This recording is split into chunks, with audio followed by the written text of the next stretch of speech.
السلام عليكم.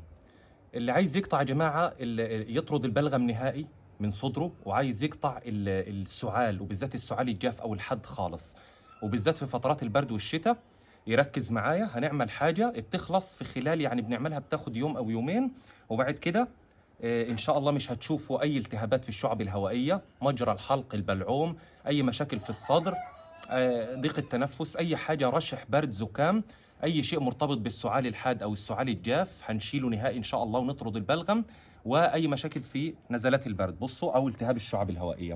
ايش هذا يا جماعه؟ بصله، كلنا عارفين البصل. وايش هذا؟ ديرستوم، كلنا عارفين ان هدول اقوى المضادات الحيويه اللي موجوده.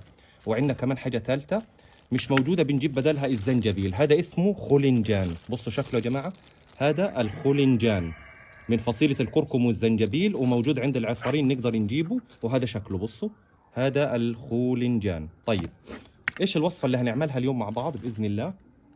هنجيب بصلة زي ما انتم شايفين، هنقطع البصلة وبعدين هنعملها زي كفر، نشيل الداخل كله بالملعقة. يعني هنجيب نقصها ونخلي هذا غطا التحتاني، ونيجي هنا نشيل نشيل نشيل، نكور نكور لغاية ما نخليها فاضية من الداخل.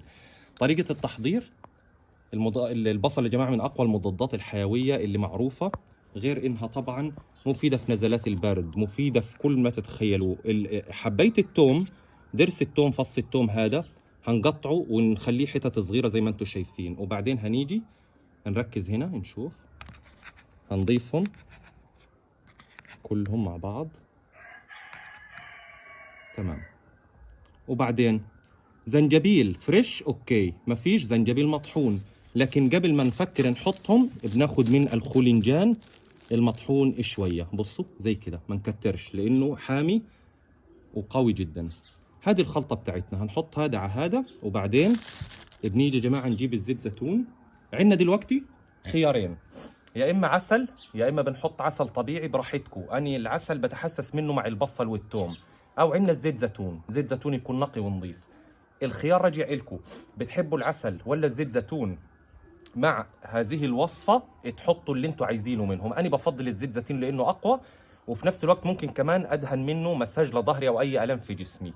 يبقى انا هستخدم الزيت زيتون. نشوف هنا مع بعض يا جماعة، بنضع الزيت زيتون بهذا الشكل، وبعدين بسم الله بنجيب الملعقة بتاعتنا ونقلب. عندنا دلوقتي هذا الخولنجان، عفوا، عندنا الخولنجان ممزوج، هنمزجه، مش عارف، هنمزج الخولنجان زي ما انتم شايفين. ما كانش نحط زنجبيل، وهذا التوم، وهذا ايش، بصوا بصوا شكله، يا عسل يا اما زيت زيتون. طيب، حطينا عليه التوم المتقطع وحطينا عليه الخولنجان، ما كانش نحط زنجبيل، ومش عايزين زيت زيتون، ممكن نحط ايش، عسل.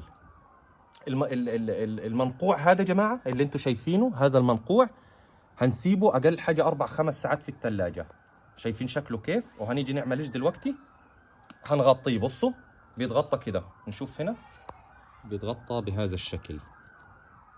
هذا بنسيبه في الثلاجه اقل حاجه 4-5 ساعات، وبعد كده نبدا الاستخدام. ملعقه قبل كل وجبه، ملعقه مليئه بنحركه، وناخد ملعقه منه قبل كل وجبه 3 مرات في اليوم. هي هتخلص لغايه بكره، يعني بكره بالكثير هتكون خلصت ان شاء الله. من اول استخدام نخلص كل اللي جواها، هذا كله لازم يخلص ونستخدمه، وما بتطولش، هتاخد معنا لغايه بكره، يعني كلها 6-7 ملاعق. عفوا يا جماعه، مش عارف الدوشه هذه الاتاري.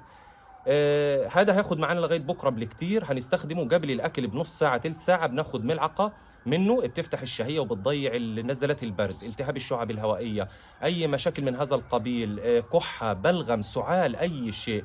3 مرات قبل الاكل بحوالي ثلث ساعه، هيخلص معنا لغايه بكره بالكثير، ويكون في الثلاجه، وهتشوفوا ان شاء الله تغير رهيب، وكل المشاكل هتروح باذن الله. احلى مساء والسلام ختام. السلام عليكم.